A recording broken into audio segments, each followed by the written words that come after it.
A lot of this isn't going to make sense to you, and I'm sorry about that. I'm just going to start at the beginning, with the house.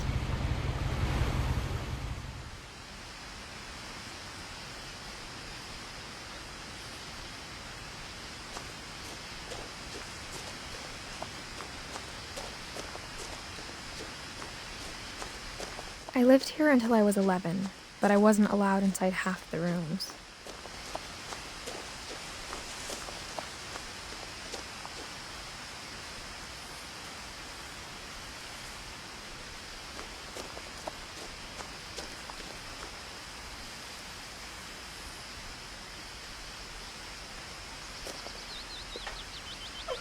Inside the mailbox were bills from 7 years ago, marked urgent, open immediately.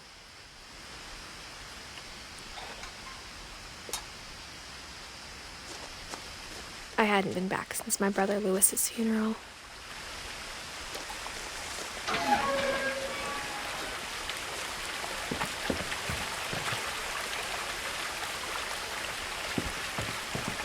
In her will, my mother left me a key, but didn't tell me what it unlocked. Maybe she thought I'd know. Or she thought that the mystery would be enough to bring me back.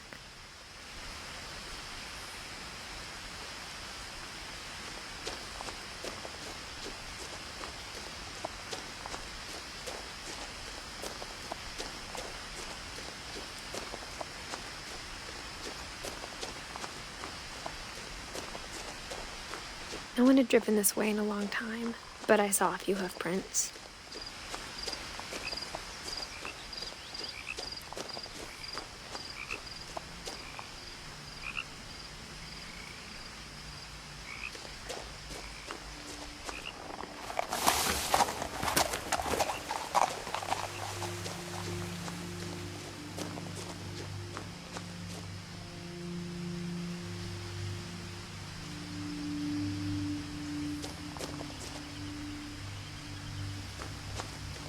The truth is, even after I inherited the house, I never thought I'd come back to it. But now I had questions about my family that only the house knew the answers to.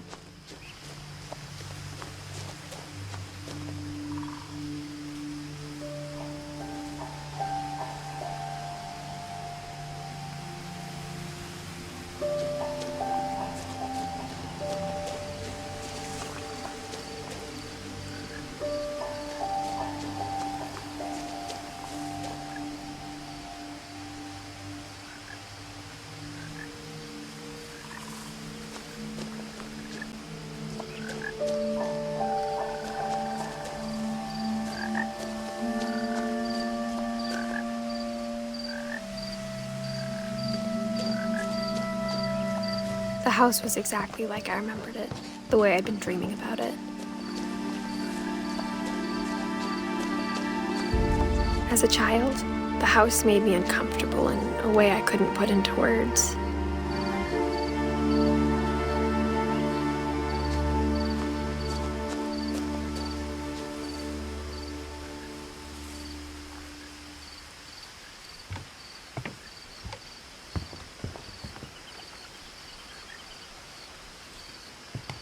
Now, as a 17-year-old, I knew exactly what those words were. I was afraid of the house.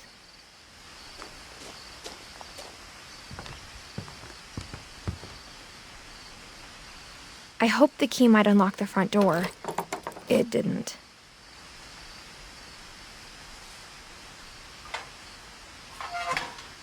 Looking in, I felt like the house itself had been waiting for me.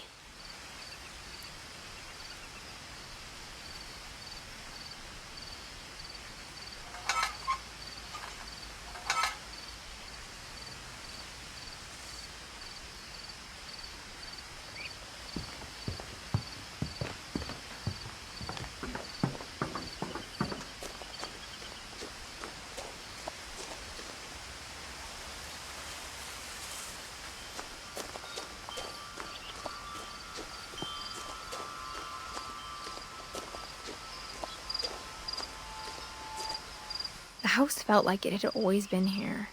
Even the swing set was older than my mother.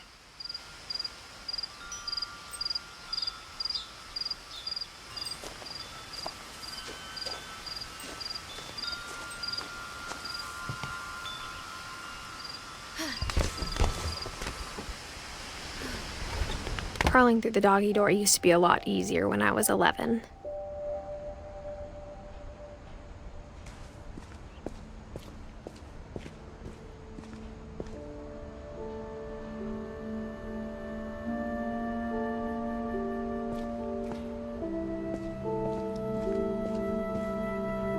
The power had been turned off the night we left.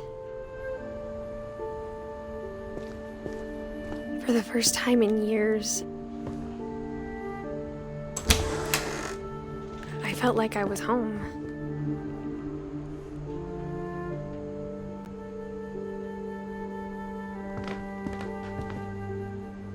But instead of a family, there were just memories of one.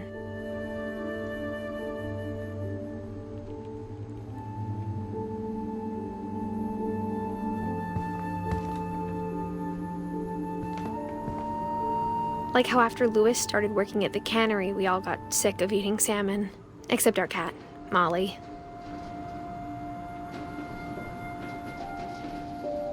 Or how only one restaurant would deliver to our house, so we had Chinese a lot.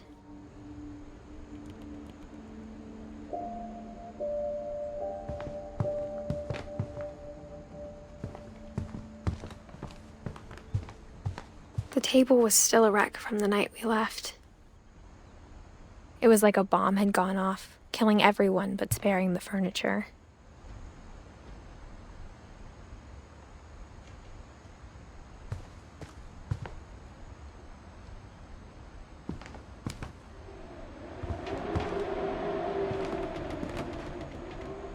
My mom was the only one of us who could imagine Great-Grandma Edie living in a nursing home.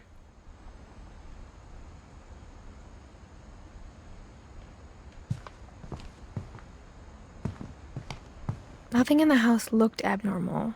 There was just too much of it, like a smile with too many teeth.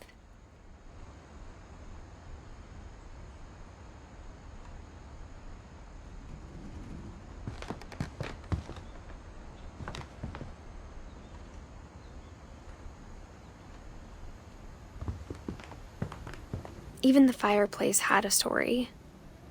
Edie told me the bricks came from the original house, after it sank.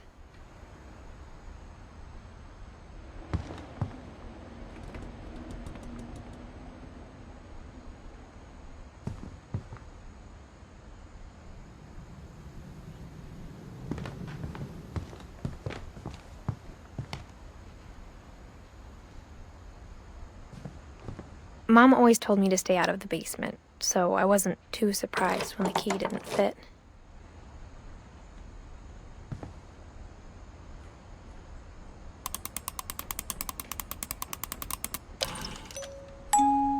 Great-Grandpa Sven built a music box for Barbara, along with the rest of the house.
My mom wasn't much of an optimist, but she never stopped believing that my brother Milton was alive.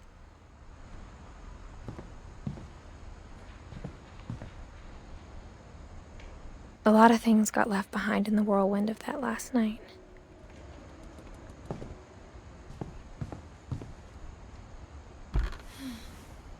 Edie told me once that every Finch who ever lived is buried somewhere in the library.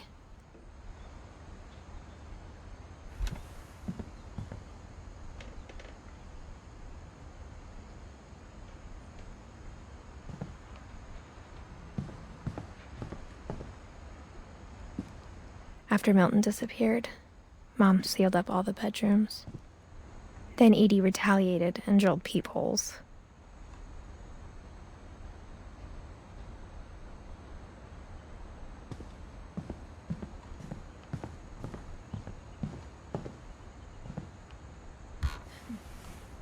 The last time I was in Edith Sr.'s room, I was 10 and she was painting my portrait.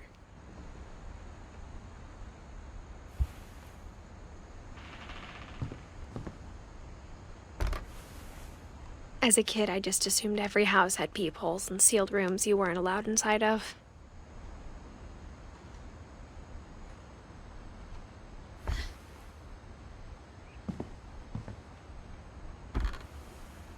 My Grandpa Sam spent 7 years sharing a room with his dead brother, Calvin.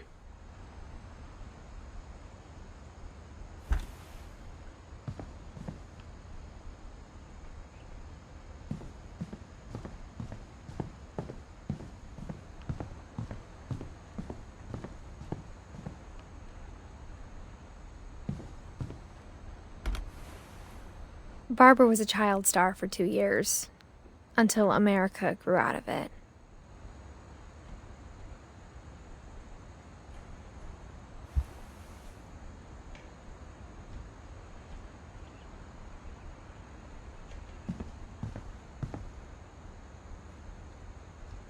Whenever people ask me about my family, the first thing they always want to know about is Barbara.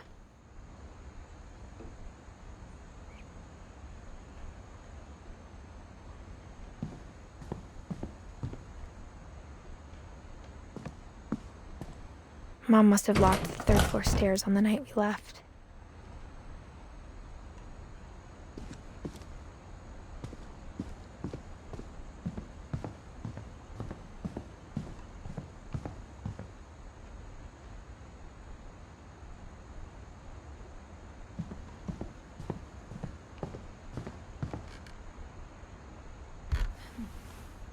Molly always seemed like a girl I could imagine being friends with, if she hadn't died in 1947.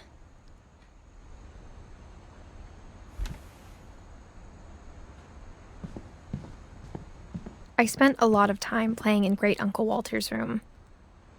I think my mom sometimes regretted not sealing it up.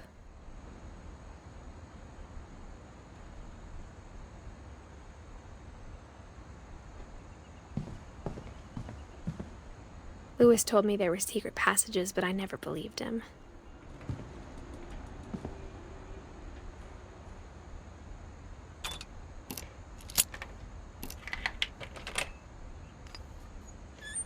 Turns out, my mom was really good at keeping secrets.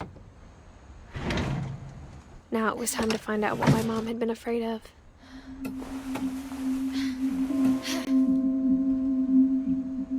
From the paintings on the wall, it was clear my brother Milton had been here before me.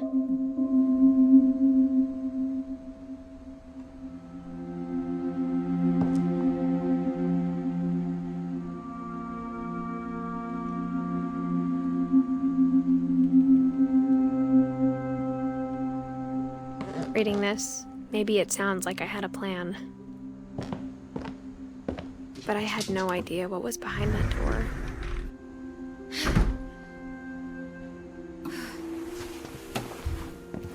Just like I had no idea where all this was gonna lead.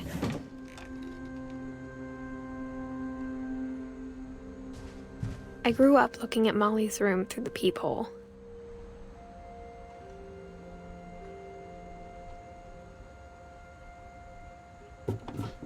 Molly's gerbil had a tiny bedroom with its own even tinier gerbil cage.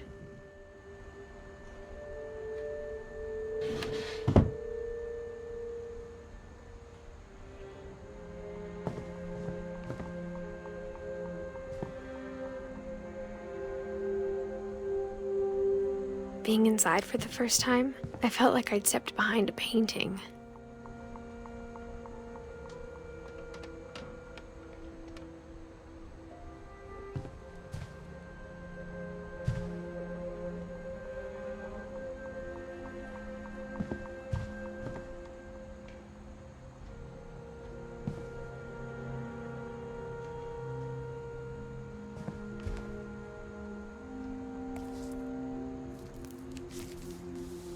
December 13th, 1947. Dear Diary, I'll be gone soon, but I wanted to tell somebody about what's gonna happen. It started when Mom sent me to bed without dinner. I woke up and I was starving, so I looked around for something to eat. The gerbil food was dry, but I didn't mind it.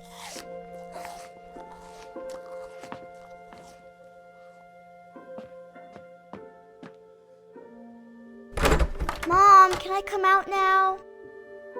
Sweetheart, it's late. Go to sleep.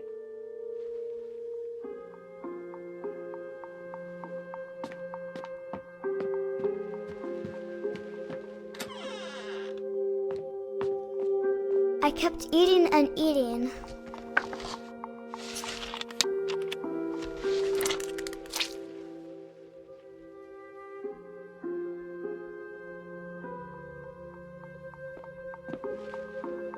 I ate a lot of things that night.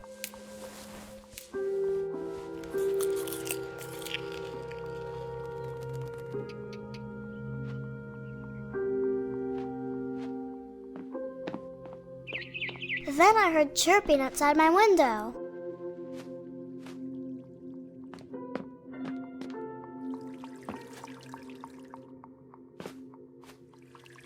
I thought about eating Christopher, but I held back.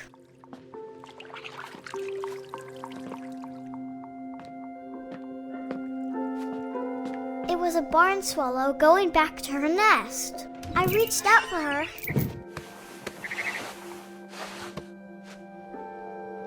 And suddenly,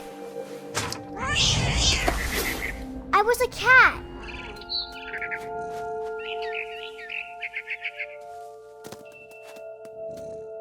I tried to be quiet, but the bird was really scared.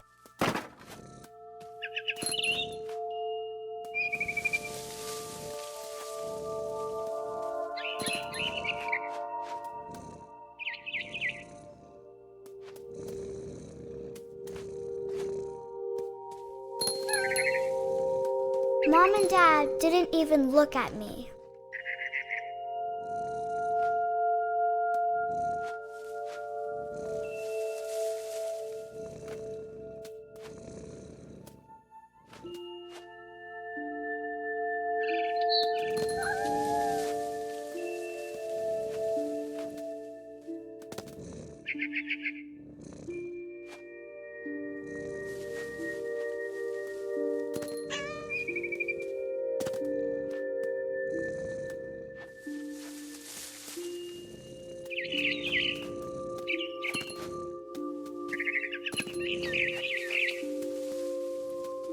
I jumped and I almost got her.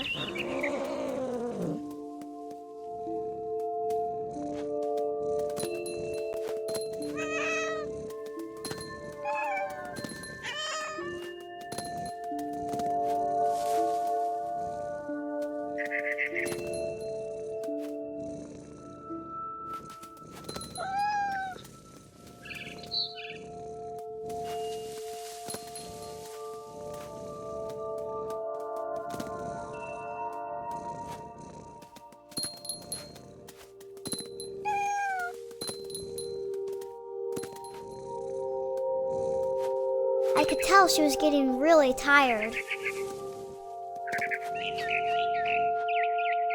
Now I was up in the big tree. I promised Dad I wouldn't climb it anymore. All I cared about was eating that mama bird.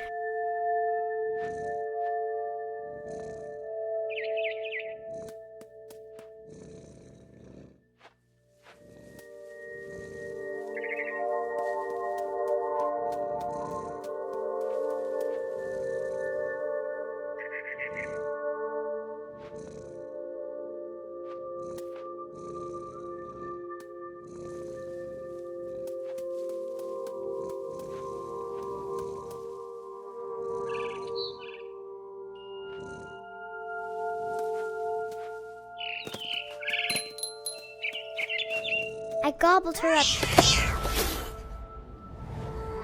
And suddenly, I was an owl. First, all I heard was the wind. Then I heard little teeth nibbling in the grass.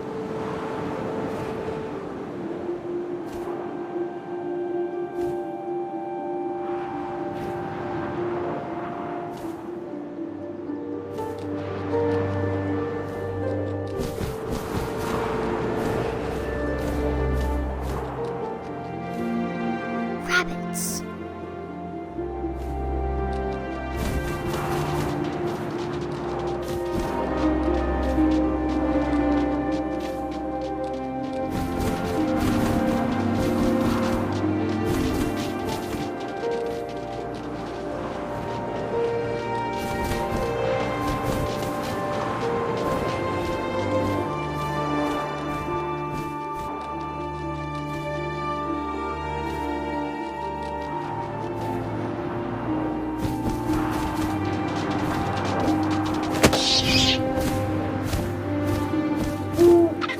I imagined his face looking up and seeing mine through my talons.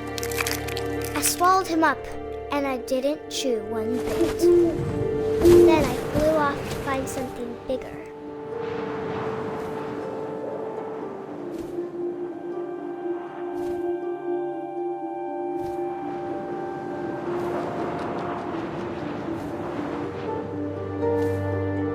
A mama rabbit.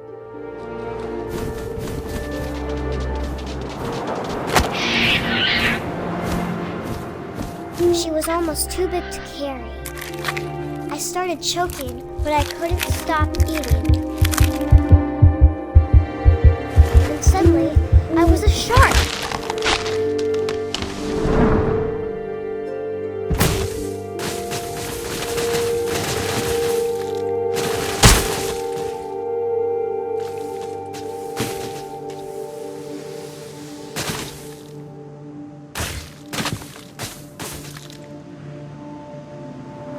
I rolled off a cliff and into the ocean. Now, I was hungrier than ever.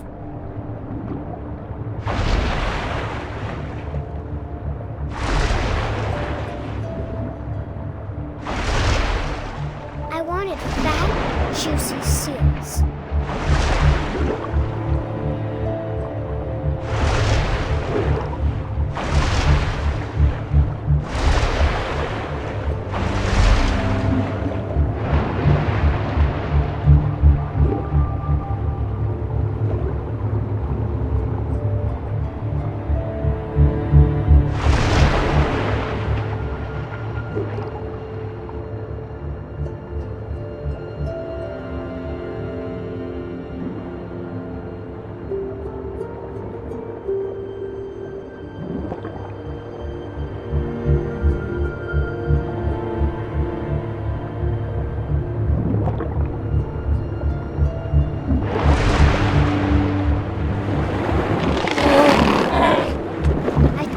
Her flipper, and it tasted really good.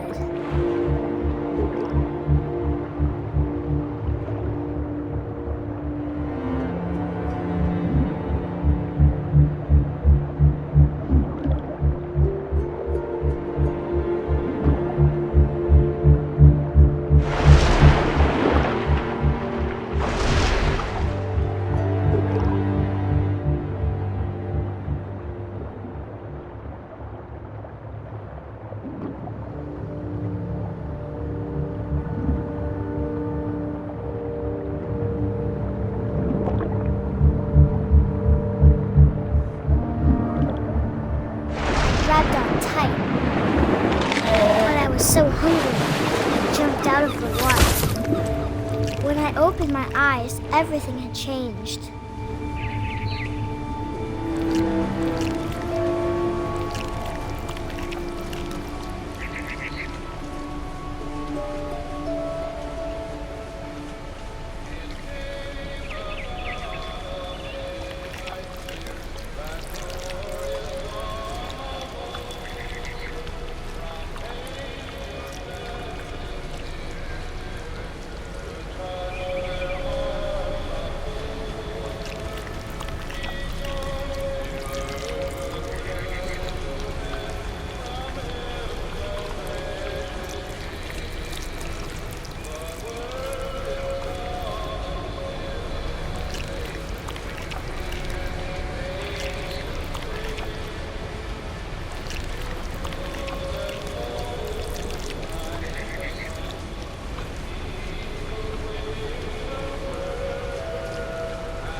now I was a monster and I smelled people everywhere.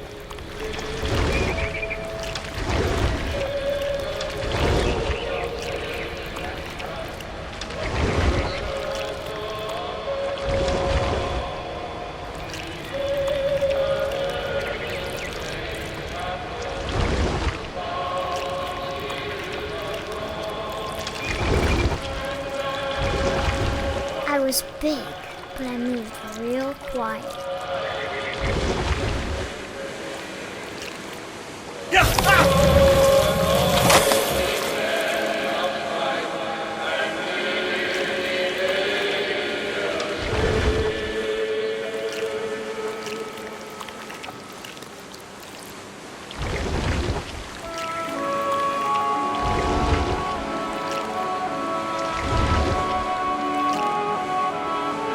I wanted to stop, but also I didn't.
Passenger, I was still hungry. And across the water, I smelled something new. Something I had to have, so I swam towards it.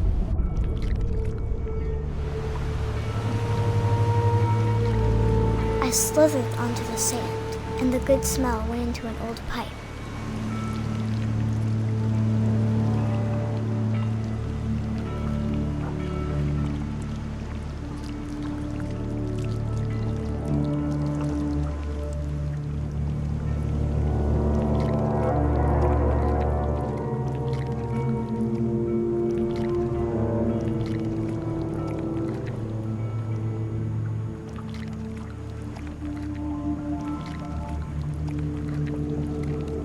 I got closer and closer.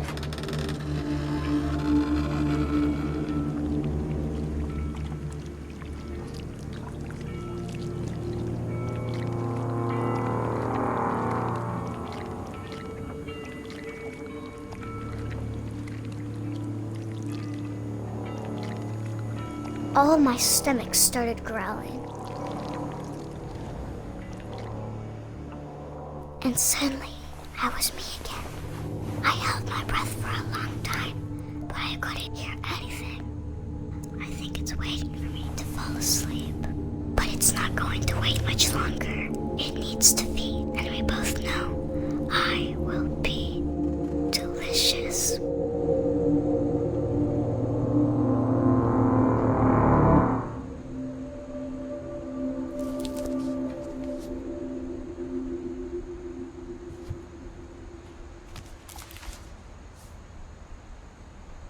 I'm not sure if I believed all of that, but I'm sure Edie would have.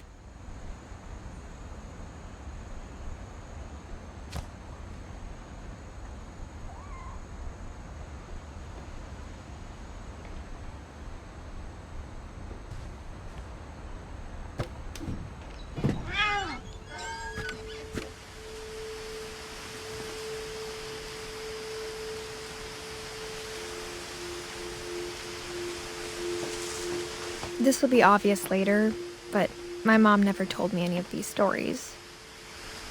Edie would have, but Mom didn't like bringing up the past. Though, when we adopted a stray kitten, She was the one who named it Molly.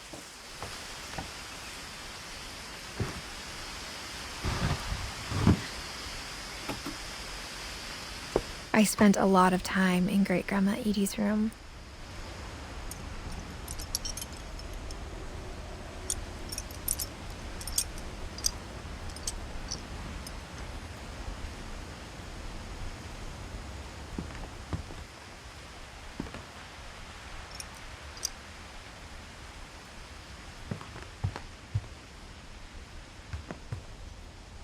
We got along, and it was a good place to hide from my mom.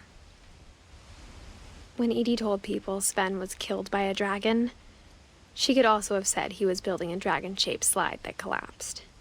She could have, but she didn't.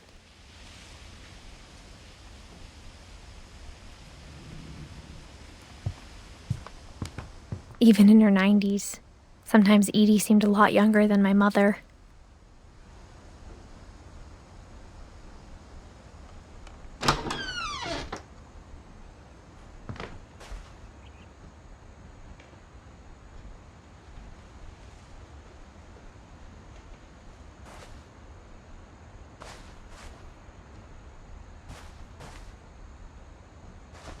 The only trace Grandpa Sam's first wife, Kay, left on the house was the pink bathroom.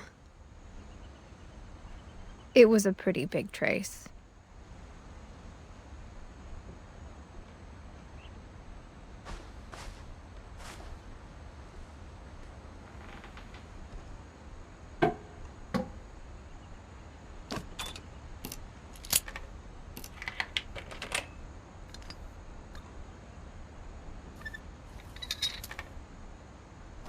There's a secret in this bathroom.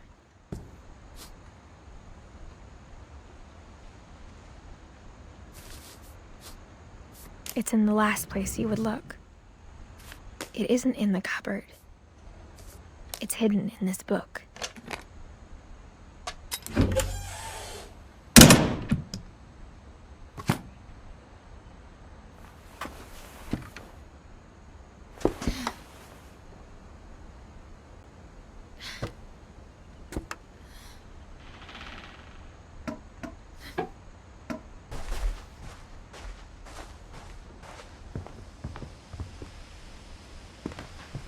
Edie gave a big interview about a mole man living under the Finch house. My mom was furious.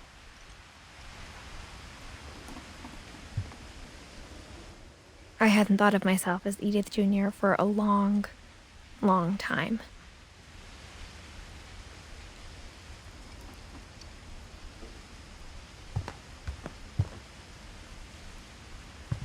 Louis died a week before we left, but Edie had already started to memorialize him.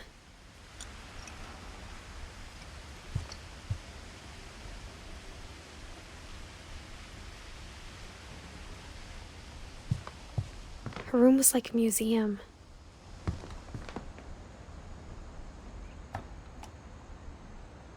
For 500 years, the Finches have been famous throughout Norway for their fortune and misfortune.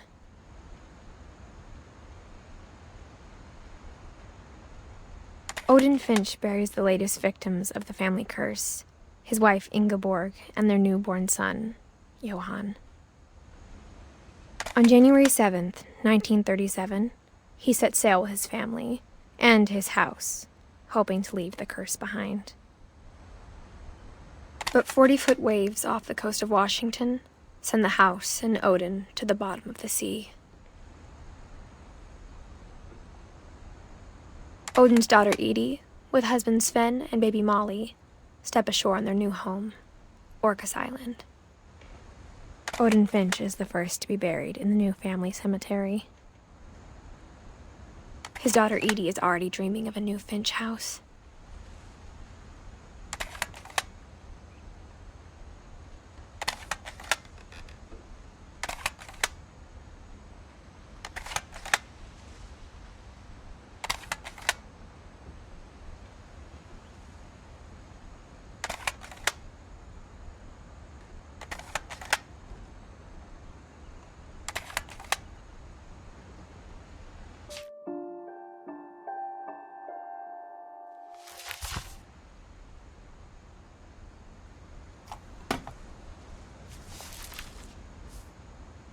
Whatever's wrong with this family, it goes back a long ways.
Sven gave Sam an old camera he'd refurbished.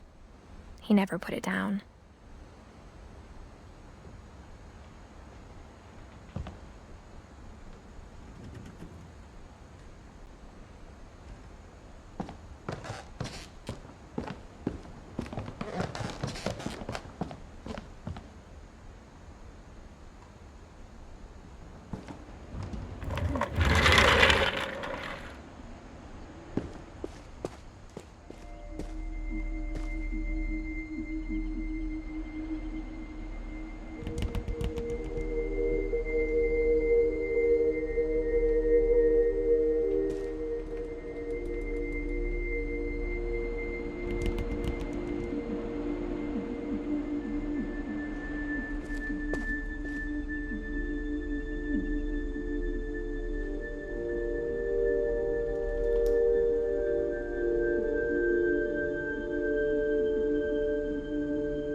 I knew Grandpa Sam had a twin,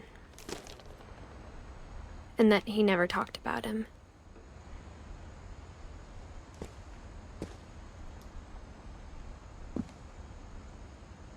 I guess my grandpa didn't like history any more than my mom did.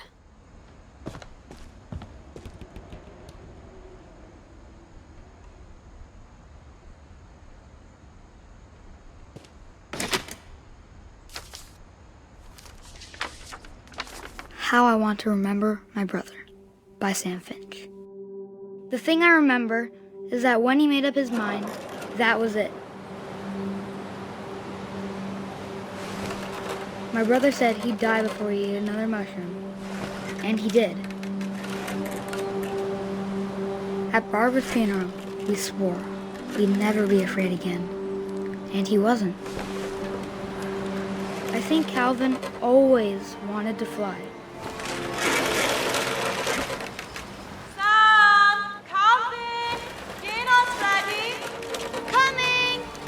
But that day, he finally made up his mind to do it.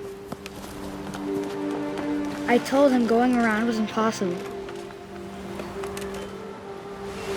Maybe if I hadn't said that.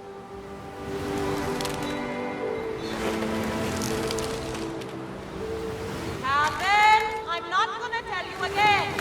Maybe if the wind hadn't picked up. Then maybe he'd still be here. But I doubt it. I think he'd already made up his mind.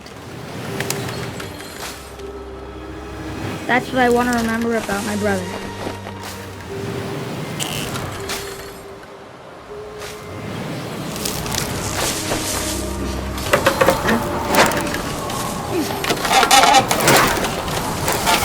The day he made up his mind to fly. And he did.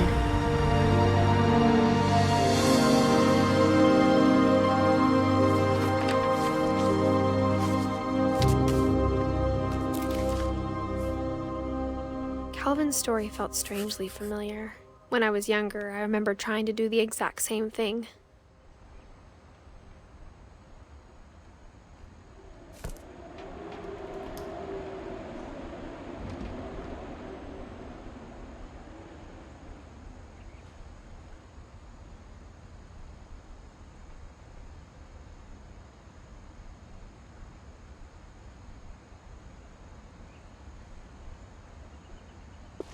After the funeral, Edie roped off Calvin's half of the room.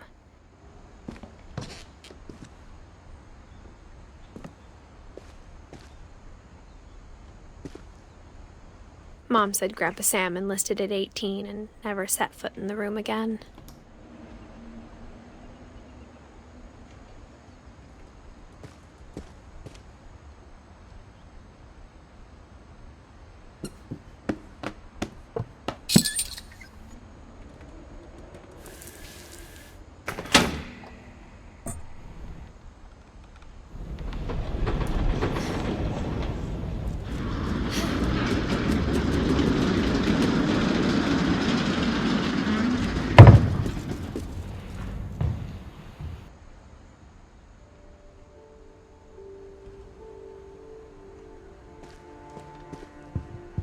The passages were a pretty tight fit. They'd obviously been built for smaller hands and bellies.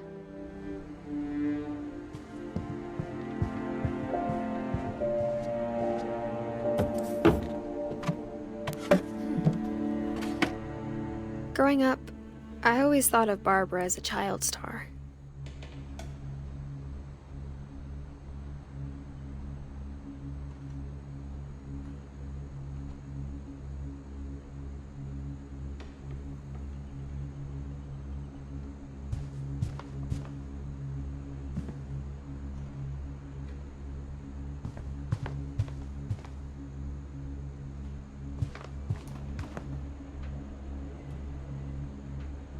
I never thought about how hard it must have been for her afterwards.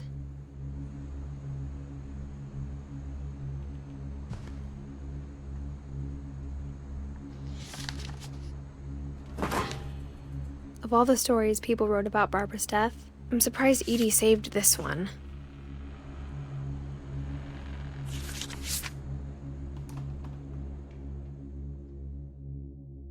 Old Jack here with another ghastly tale inspired by America's most unfortunate family. I'm calling it The Surprise Ending of Barbara Finch. As a child star, Barbara was famous for her scream. Now at 16, she was all washed up. A has-been. But in a lucky break, she'd been asked to perform her signature scream at a local convention for monster movie fans. It was just the boost her career needed. Unfortunately, her scream hadn't aged well. Getting better. I think you just need the right motivation. Her biggest fan and current boyfriend, Rick, was about to demonstrate when... Now that was a great scream. It was Barbara's father, Sven. He'd slipped into a table saw and had to be rushed to the emergency room. So Barbara got stuck babysitting her youngest brother, Walter. Her convention comeback was cancelled. Okay, I'm hearing frustration, but I'm not hearing terror. What if I tried... A gang of hoodlums in Halloween masks have been terrorizing Orcas Island tonight. Police are urging residents to... That came from the basement. You're right! Also, I loved your delivery on that. Why is your basement door locked? Because my dad likes making puzzles and secret passages. There's a key hidden in the music box. The secret is to keep winding and winding until finally the key pops out. Thanks, babe. I'll be back in a sec. 20 minutes later, Rick hadn't returned. So Barbara went to look for him, right on cue. She reached for the music box. And as she wound the key, she listened for Rick, but the house was silent.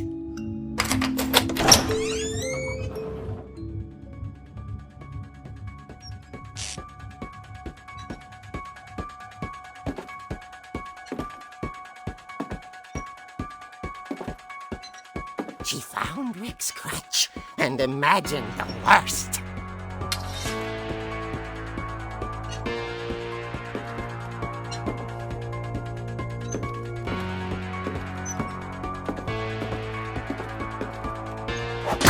The gang's leader is the infamous Hookman killer, Dr. Carl Hamill, who impaled and then ate his family 10 years ago tonight.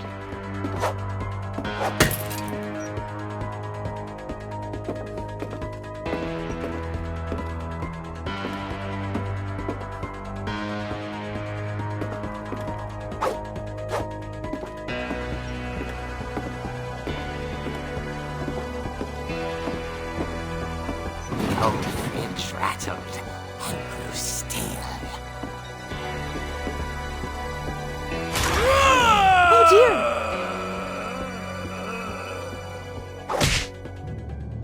Oh! Rick? Barb, relax. I was just trying to scare you to help you find your scream. Well, I'm not scared, Rick. I'm furious.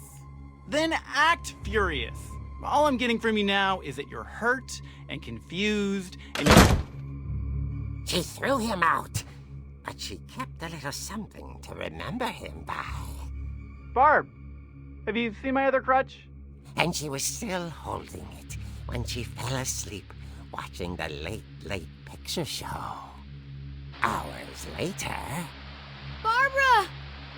Walter, what's going on up there? Ah! Okay, I'm coming up, but if this is a trick, you're dead, Walter.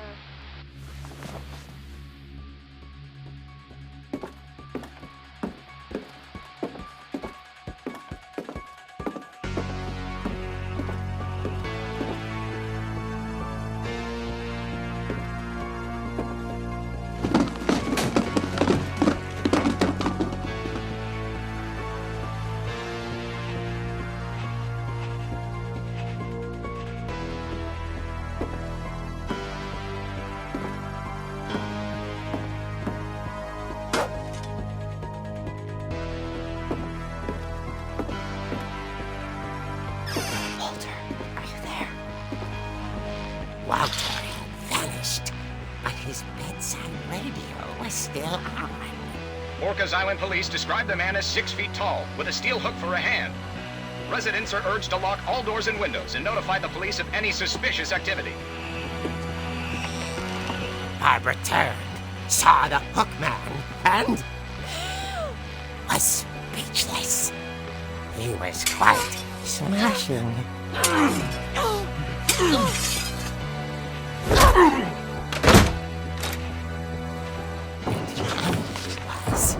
He couldn't get enough of Barbara.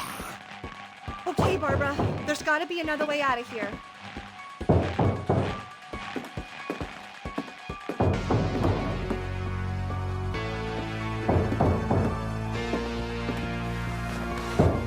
That night, she played her part beautifully.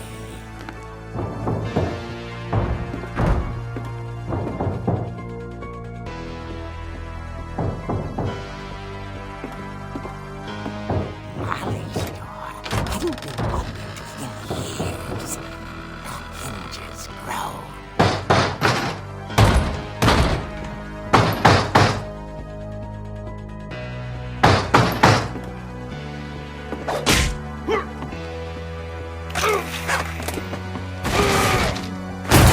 He wasn't moving, but she sensed the story might not be over yet.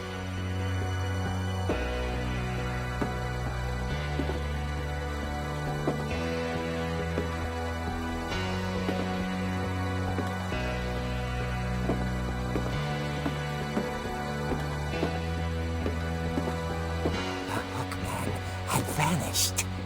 She listened for his breathing, but all she heard was...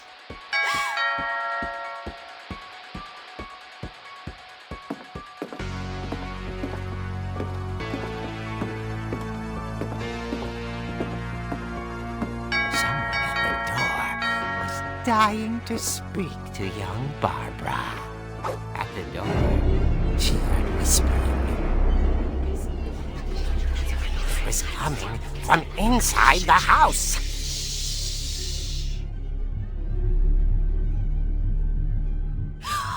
Oh dear. The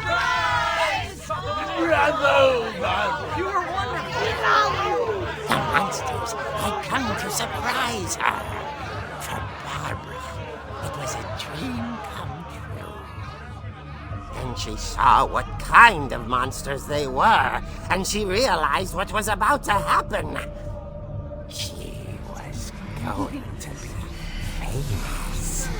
And with her final breath, Barbara Finch gave the performance of her life.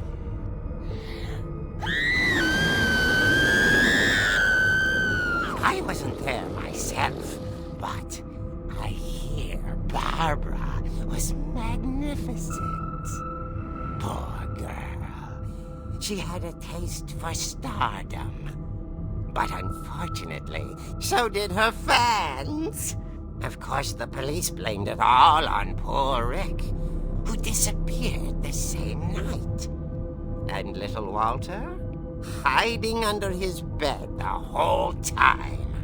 He took it all pretty hard, but that's another story. As for Barbara, tucked inside the music box was all they ever found of her. Her ear. Now that's what I call a real eerie tale.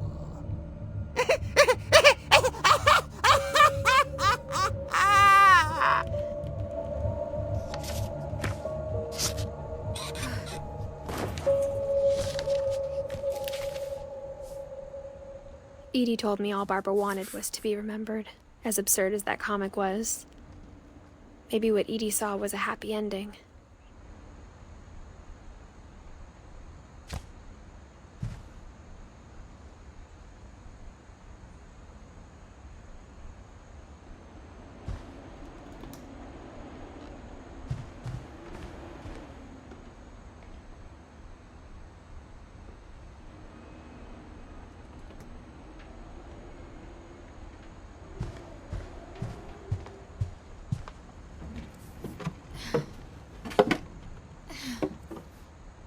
I guess now I know why Mom didn't like me playing with the music box.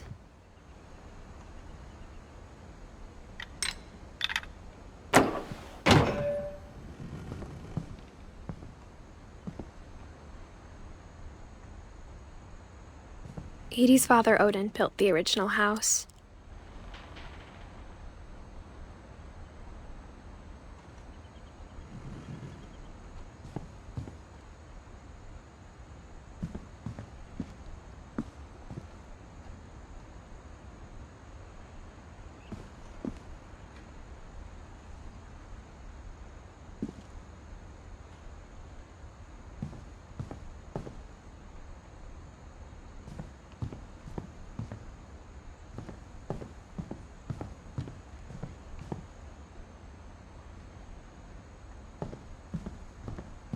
It's funny. All those times I played with the music box and never found the basement key.